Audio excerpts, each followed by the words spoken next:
Please subscribe and you can download this code from description below. Certainly. Appending rows from itertuples to a data frame in Python without losing the index involves a few steps.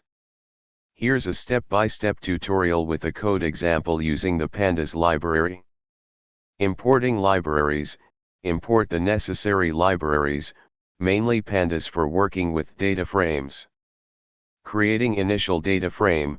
Create an initial data frame with some data. Iterating and appending rows. Use a loop to iterate over the new data, in this case, a list of tuples.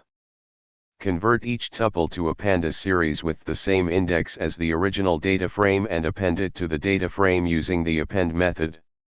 The ignore_index equals true parameter ensures that the data frame's index is not affected. Displaying the updated data frame. Print the data frame after appending the new rows to see the changes. This approach ensures that you can append rows from itertuples without losing the index in your data frame.